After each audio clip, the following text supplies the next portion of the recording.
ایک بے روزگار اور غیر معروف مصنف جس نے اپنی نوجوانی کے بیشتر ایام بے رحم سردی اور سنگ دل تاریک راتوں کے درمیان گزارے ہوں، وہی یہ بات اچھی طرح سمجھ سکتا ہے کہ ہنسنے ہنسانے کی روشنی اور طنز و مزاح کی حرارت سے بڑھ کر کوئی اور ساتھی اور ہمدم نہیں ہوتا مایوسیوں اور ناکامیوں سے نبردآزما ہونے کے لیے۔ پھر کمال احمد رضوی کی زندگی میں وہ مقام بھی آیا کہ اس نے اپنی مقبولیت اور کامیابی کے عروج پر اپنے لیے لاہور میں ایک شاندار گھر تعمیر کروایا، اور کیونکہ اس کے بیشتر دوست پاکستان کے مشہور و معروف مصور تھے تو اس کے اس گھر میں شاید پاکستان کا سب سے زیادہ نایاب تصویروں کا پرائیویٹ کلیکشن تھا، اور تھیٹر سے اپنی گہری وابستگی اور عقیدت کے حوالے سے اس نے انگلینڈ کے بہت سے دورے کیے، اور اسے کئی دفعہ سر لارنس اولیویئر سے گفت و شنید کا موقع ملا، اور پھر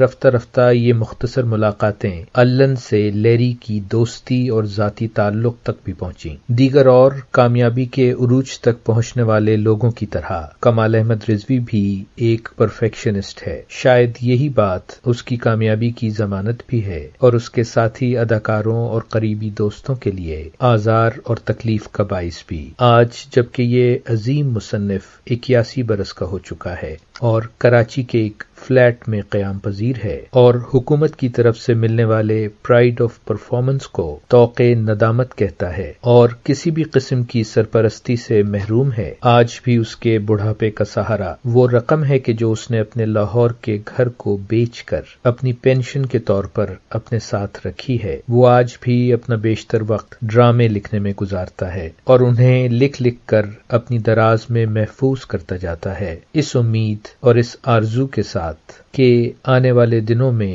کوئی نہ کوئی اور کہیں نہ کہیں ان ڈراموں کو سٹیج کرے گا۔ بس دراصل وجہ یہ ہے کہ ہم ایک جگہ پہ ٹک کے نہیں بیٹھتے، وہ اصل میں ہمارے بزنس کی نوعیت ہی ایسی ہے۔ آج لندن میں ہے تو کل پیرس میں، تو پرسوں پونڈ پورے میں۔ جی ہاں، وہ سسلی میں ایک چھوٹا سا جزیرہ ہے، بڑا گمنام سا، یہ جو بتا رہے ہیں پونڈ پورا، جی ہاں، وہاں ہمارا ایک چھوٹا سا مکان بھی ہے۔ جی ہاں، تو ہم تو بھی یہی پچھلے مہینے پاکستان آئے۔ جی ہاں، آپ کا کاروبار باہر؟ جی ہاں، اب تک تو کاروبار سے باہر ہی رہا۔ کاروبار ایسا ہے جی، اس کے کاروبار کے سلسلے میں کبھی ہم باہر رہتے ہیں اور کبھی اندر ہو جاتے ہیں۔ جی ہاں، وہ اصل میں ہمارا کاروبار رہا ہی باہر اب تک، لیکن شکور صاحب سے پوچھیے تو ہم تھک بہت گئے ہیں پیدل جائیں۔ جی، وہ اصل میں جی ایک عمر ہوتی ہے، آدمی کو پیسے کمانے کی بھی ایک دھن ہوتی ہے، تو اللہ نے پیسہ بھی دے دیا، سب کچھ دے دیا، لیکن وطن کی ایک محبت ایسی چیز ہے کہ انسان کو مجبور کر دیتی ہے۔ تو ہم نے اپنے تمام دفاتر کو وائنڈ اپ کر کے تو پاکستان ہی لے آئے ہیں، جی، اور اب یہی رہنے کا ارادہ ہے، اور اب ان کے بچے بھی ماشاءاللہ بڑے ہونے لگے ہیں۔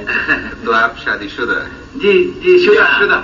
ہاں، میں اس پروگرام کے حوالے سے الن جیسے عظیم مصنف اور ننے جیسے بے مثال اداکار کو خراج تحسین پیش کرتے ہوئے اب آپ سے اجازت چاہتا ہوں۔ مجھے یقین ہے کہ آپ بھی میرے ساتھ اس بات کی گواہی دیں گے کہ ان خواب دیکھنے والے لوگوں نے ایک سچے اور انصاف پسند معاشرے کا خواب دیکھا بھی، اور ہم دیکھنے والوں کو اس خواب میں شریک بھی کیا۔ اور اس کی فیس میں دوں گا۔